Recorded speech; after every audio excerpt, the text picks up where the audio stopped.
My brother sold my late dad's metal collection for drugs after I lent him rent. So I tracked the buyer and donated the $120,000 to veteran charity in his name. And I've always been the one cleaning up my brother's messes. He's 2 years older, but he's lived his entire life like there's no consequence to anything. He blows through money, relationships, jobs, you name it. I can't count how many times he's called me in the middle of the night because he needed a ride, needed bail, needed someone to cover for him. And every time I showed up. Growing up, my parents always said he was just struggling, that he needed understanding, not judgment. But struggling turned into stealing from our grandma's wallet and blaming it on me. It turned into getting caught with drugs in high school while I was working late shifts at the grocery store to save for college. I wanted to scream every time they said he just needed more love. What about me? I needed love too. Dad got sick when I was 16, stage 4 cancer. He'd always been our rock, our voice of reason. But as he faded, Mom just collapsed inward. And suddenly, everything fell on me. Grocery runs, hospital visits, bills. My brother, he disappeared for days at a time, only to show up high, asking for money. I never said no.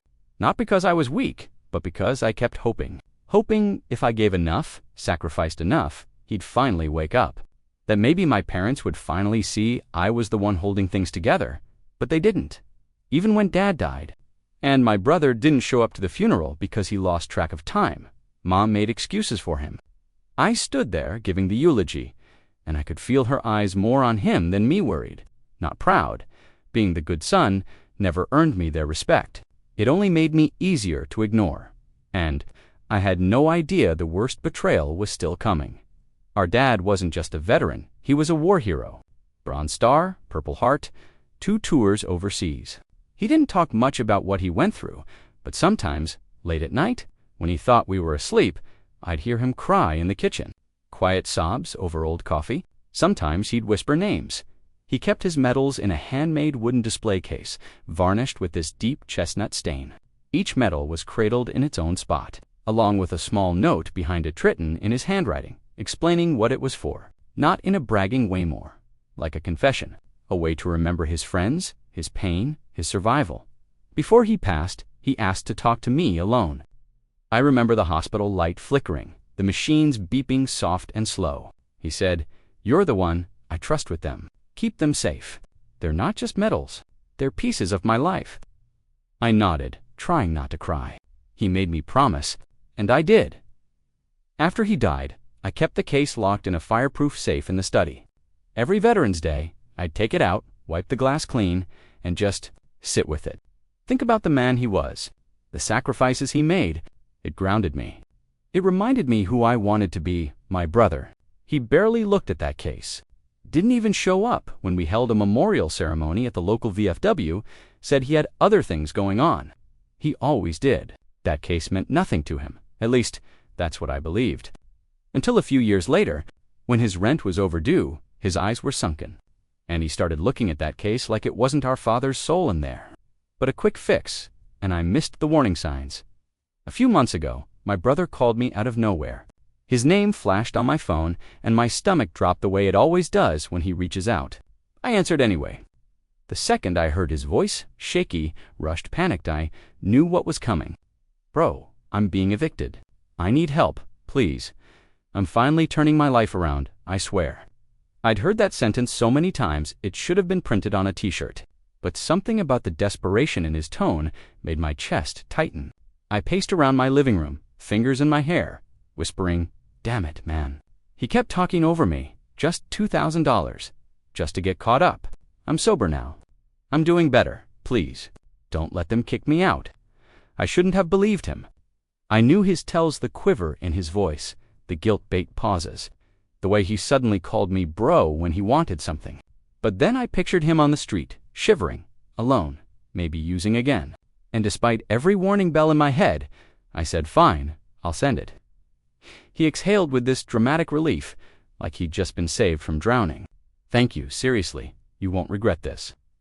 I wanted to believe that. I wanted to believe, maybe, just maybe, this was the moment he actually changed. As I opened the banking app and wired the money, a heaviness settled in my chest. Not regret, just exhaustion. a tiredness that comes from years of being someone's safety net. I stared at the confirmation screen, whispering, "Please don't make me regret this." That night, I couldn't sleep. Something felt off. His voice, the timing, the sudden panic hit all gnawed at me. But I pushed it down because doing the right thing was all I knew. I had no idea that money wasn't going to rent. It was going toward something far worse, something that would shatter the last piece of trust I still had left in him. It was a Wednesday. I remember because I'd taken the day off work to do some deep cleaning and finally organize the disaster that was Dad's old study. It still smelled faintly of old paper and pipe tobacco, his signature scent. I dusted off the bookshelves, stacked his old journals neatly, and then turned toward the safe, intending to check on the metal case, like I always did. But the door was slightly ajar. That didn't make sense. I never left it unlocked. My stomach knotted as I knelt in front of it and slowly pulled the door open. The safe was nearly empty. The velvet-lined platform where the metal case had always rested was bare. Gone at first. I stood there, blinking, thinking maybe I'd moved it without remembering. Maybe I had taken it out last month and put it somewhere else. I checked the shelves, the desk drawers, the attic. Nothing. That gut-heavy feeling of something being wrong started swelling inside my chest. Then it hit me. Only 2 people knew the combination, me and my brother. I pulled out my phone and texted him immediately. "Hey, did you take Dad's metal case? Please tell me you just moved it." Delivered read. No reply. I stared at the screen, my jaw tightening. A minute passed. Then 5, 10. I called. Straight to voicemail. Something inside me cracked, then not full-blown anger. Not yet, but a slow rising boil of dread. I knew my brother. I knew his patterns, his disappearances, his guilt silences, but even with all his mistakes, I never thought he'd touch that. Those medals weren't just family heirlooms, they were sacred, and deep down, I already knew the truth. He hadn't just borrowed them, he'd sold them. I didn't wait for another text. The next morning, I drove straight to his apartment. It wasn't far just across town, but every red light on the way there felt like a punch to the chest. I was gripping the steering wheel so tight my knuckles went white. When I got to his complex, I didn't even knock gently. I banged on the door like a cop with a warrant.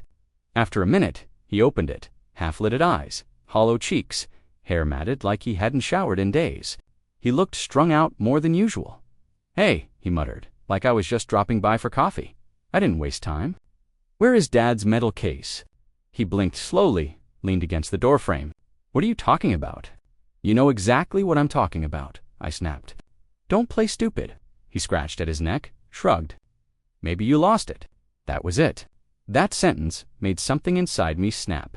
"You think this is a joke?" That case was his life. You promised you'd never touch it. You looked me in the eye and told me you were clean. He rolled his eyes. "Man, calm down. You always make a big deal out of everything." I begged. I actually begged, "Please. Just tell me where it is. I can fix this, but I need to know what you did with it." His whole body stiffened. "You need to leave." He shoved me backward and slammed the door before I could say another word. But just before it clicked shut, I caught a glimpse of something on his cluttered coffee table land envelope with a stamped logo. I leaned in through the glass. Pawn Star Loans. He didn't even bother hiding the evidence. And in that moment, my heartbreak turned into fury. I barely slept that night. I just lay there staring at the ceiling, fists clenched, heart pounding. Every time I closed my eyes, I pictured that empty safe, that smug look on my brother's face, that damn envelope on his table. By morning, I was already in my car with a printed photo of Dad's metal case in my hand and Pawn Star Loans punched into my GPS.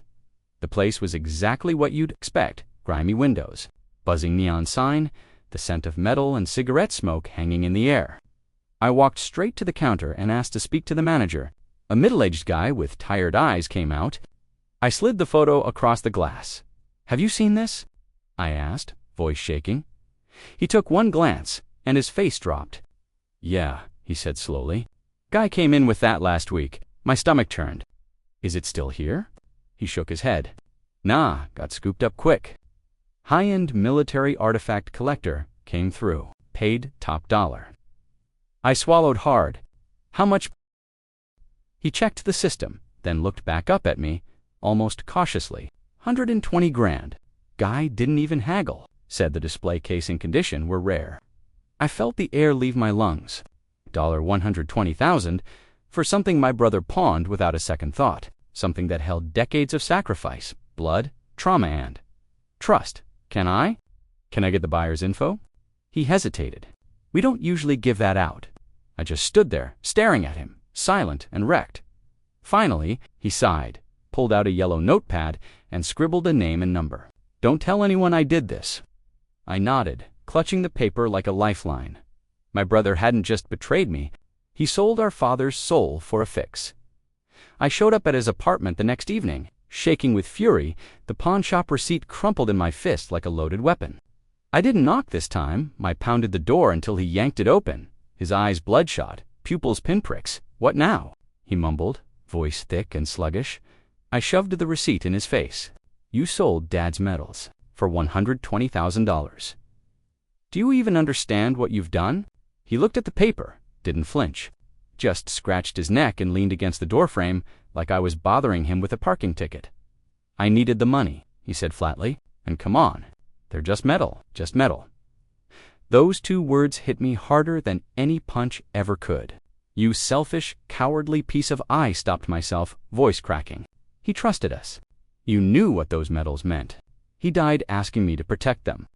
And you, I shook my head, you don't deserve to say his name. He rolled his eyes and muttered, here we go again. Mr. Perfect on his high horse. That's when something inside me snapped for good. I didn't yell. I didn't cry. I just stepped back and said, you're not my brother anymore. He didn't respond, just shut the door in my face like I was the one who'd crossed a line. That was the last time I saw him. 3 weeks later, I got a call from a mutual friend. My brother had crashed a borrowed car, totaled it, and walked away without a scratch. The cops found drugs in the glove box.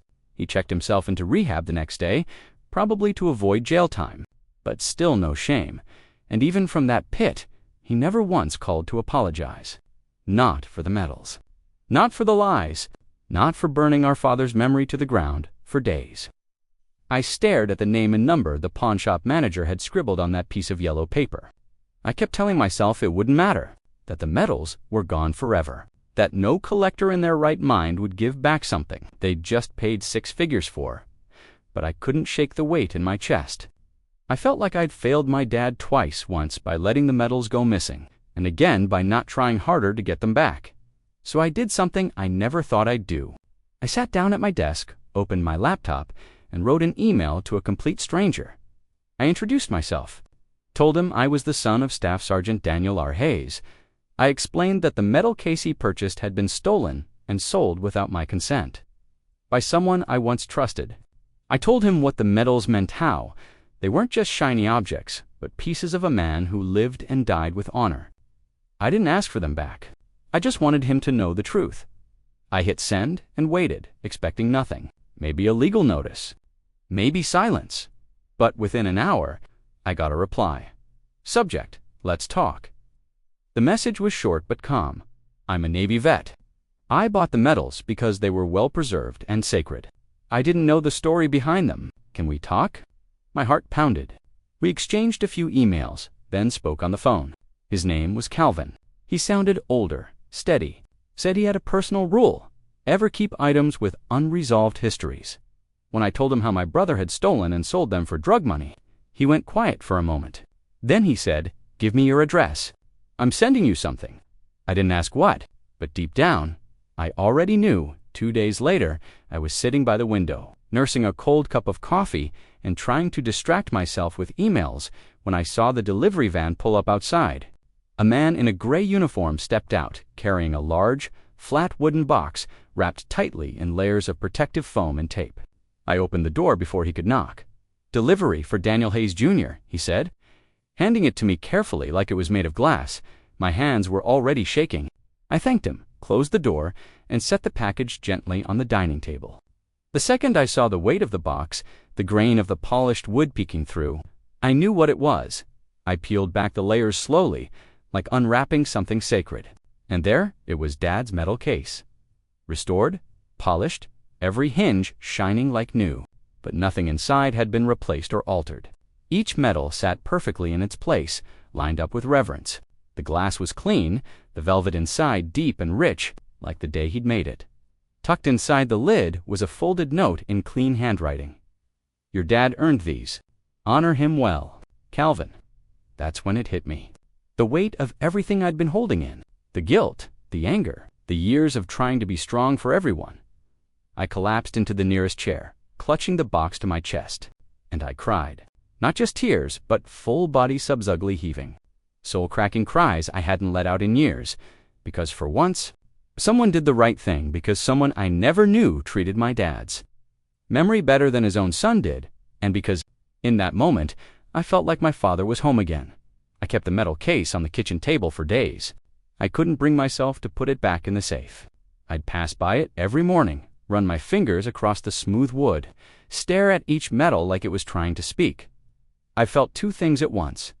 This overwhelming gratitude that it had made its way back home, and a burning rage that it had ever been lost in the first place. My brother hadn't just betrayed me, he'd betrayed him. He'd taken our father's memory, his honor, and tried to cash it in for poison. I thought about that night in the hospital, when Dad made me promise to protect the medals. I kept thinking, is protecting them really enough? That's when the idea hit me. What if I didn't just preserve his legacy? What if I expanded it? Made sure other people like him, were helped in his name. I started digging, researching veteran charities. I scrolled through hundreds of websites, skimmed through donation pages, read mission statements. Some felt too corporate, too impersonal. I wanted something that felt like Dad grassroots, humble, real. Then I found it.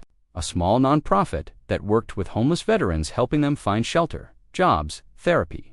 And on the homepage was a photo of an older vet curled up on a city bench, wrapped in a threadbare jacket.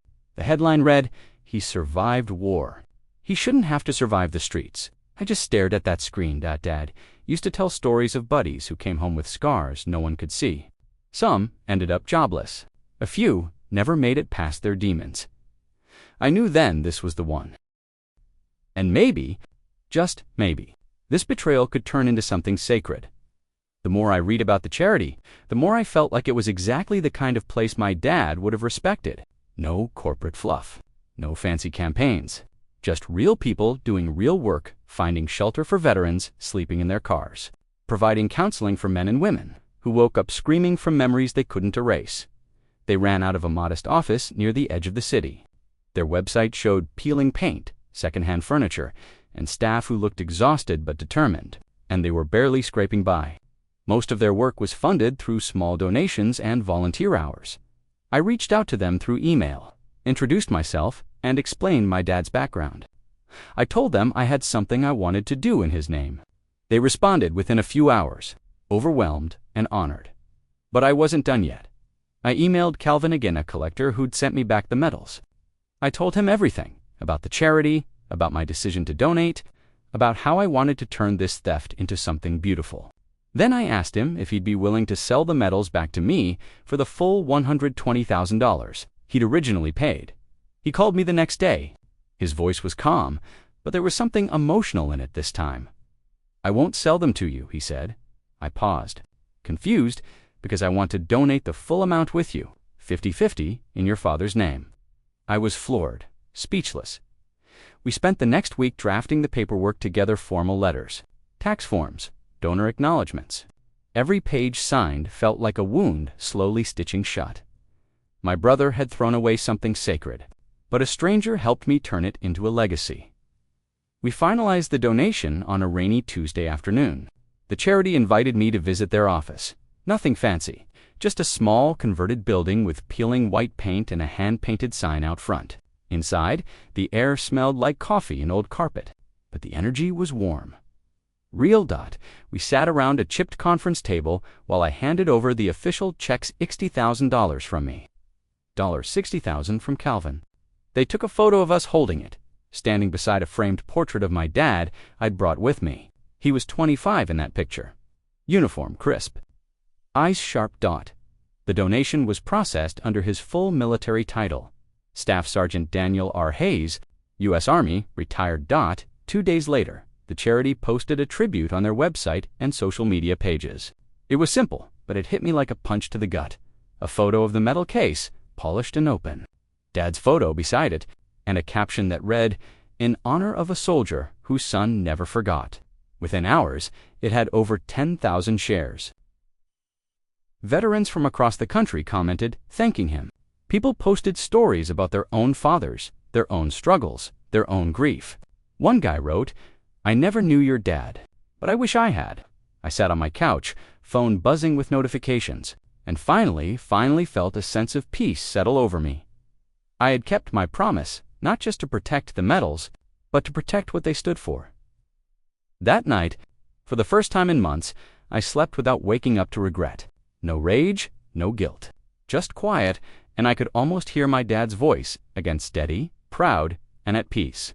Maybe it was someone from the family, or maybe he saw the charity post going viral. Either way, it didn't take long before my phone lit up with a number I hadn't saved, but I knew it was him. I hesitated. For a second, I considered ignoring it, but curiosity won. I answered, "Are you serious right now?" He screamed into the phone before I could even say hello.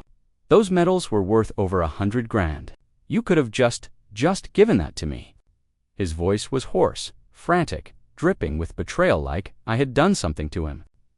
I sat there stunned for a moment, phone pressed to my ear, listening to him rage like a child denied a toy. I needed help. He snapped. "You had the money, and instead, you gave it away." To strangers, I took a breath. "It wasn't about the money," I said quietly. "It was about honor. About doing right by Dad," he scoffed, loud and bitter. "Don't act like you're some hero. You just wanted attention. Clout. You always thought you were better than me."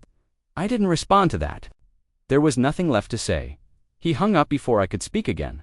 Later that week, I got a text from one of his friends. He'd checked himself out of rehab early. Third time doing that, they said he lasted 2 weeks tops. That he was already back in the same circles, same habits, same mess. No surprise, but this time, I didn't feel responsible. I didn't feel guilty. For once, his failures weren't mine to carry. I had done what was right, and he had chosen. Once again, what was easy. I thought maybe, just maybe, this time would be different. That after everything, after seeing what he'd done, my mom would finally understand. That she'd see the truth, not the fantasy she'd clung to for decades. So I told her. We were sitting in her kitchen, sunlight filtering through the lace curtains, the smell of weak tea and old lemon air freshener hanging in the air. I told her how he stole Dad's medals, how he sold them for drug money, how a stranger helped me get them back, and how we donated $120,000 in Dad's name to a veteran charity. Her expression didn't change. She just stirred her tea like I'd told her someone dented her car. "You didn't have to go public with it," she said finally. "You could have helped him with that money?" Quietly, I blinked. "Are you serious?" "He's your brother," she snapped. "He was in a bad place. That money could have changed his life." I stared at her, stunned. He stole Dad's legacy, lied, pawned it like it was scrap metal. "And you're mad at me?" She looked at me like I'd hit her. "You humiliated him. You always act like you're better than him." That's when it clicked. It had always been this way. When he stole, it was my fault for making him feel lesser. When he crashed the car, it was because I didn't answer his calls. When he disappeared for weeks, she said he just needed space. It broke my heart again, but this time, I didn't beg for her to see me. I stood up, took my keys, and said, "I think we're done here." She didn't stop me, and as I walked out that door, I knew. You can love someone forever, but you don't have to let them keep breaking you. That first Veterans Day after the donation, I didn't really have a plan. I just felt this pull like I needed to do something. Be somewhere that made all of it mean more than a wire transfer and a few news articles, so I drove out to the shelter, the one the charity had opened up with part of the funds. It wasn't much, just a modest brick building tucked between a laundromat and an auto body shop. But there were people sitting on the steps, sipping coffee, bundled in worn coats, talking like family. I walked in carrying a box of donuts and a photo of Dad. The staff welcomed me like they already knew who I was. Someone had taped a copy of the donation post to the wall near the entrance. There was a small plaque now, too, in honor of Staff Sergeant Daniel R. Hayes. I sat with a few of the vets over coffee. We talked about war, but mostly about life. About kids, music, bad knees, lost friends. I shared a few stories about Dad, how he used to yell at the TV during football games, how he fixed everything with duct tape, how he'd always pat the roof of his car twice before turning the key. One of the men, a grizzled Marine with a scar across his cheek, smiled at me and said, "Your father would have been proud of you, son." And for the first time, I believed it. It became a ritual after that. Every Veterans Day, I go back. I bring donuts. I bring his photo. I don't cry anymore when I tell his stories. Now I smile, because grief didn't break me. It became something stronger. It became purpose. My dad used to say, being a man isn't about what you carry, it's about what you stand for. I never really understood that as a kid. Back then, I thought manhood meant fixing things, paying bills, keeping quiet. But now I get it. It means doing what's right, even when no one's watching. It means choosing honor over ego. It means protecting what matters, even when it costs you everything. My brother saw medals and saw metal, money, an easy fix. I saw stories, courage, sacrifice, legacy. He chose to sell them. I chose to restore them. And in doing that, I restored myself. The medal case sits back in my father's study now, right where it belongs. Sometimes I still walk in there, open the safe, and just look at it. Not out of grief, but peace. The room doesn't feel hollow anymore. It feels full of stories, full of healing, full of choice. I've cut ties with people who should have protected me. People who called me selfish for choosing boundaries. And it hurt, sure. But I've also gained something deeper. Self-respect, clarity, the understanding that family isn't defined by blood. It's defined by behavior. Sometimes the people you love the most will betray you the hardest. That's a pain I wouldn't wish on anyone, but you don't have to carry their shame. You don't have to keep paying for their choices. You get to draw the line. You get to rewrite the ending. And more than anything else, you get to choose the kind of legacy you leave behind. I chose mine. And I know Dad would have approved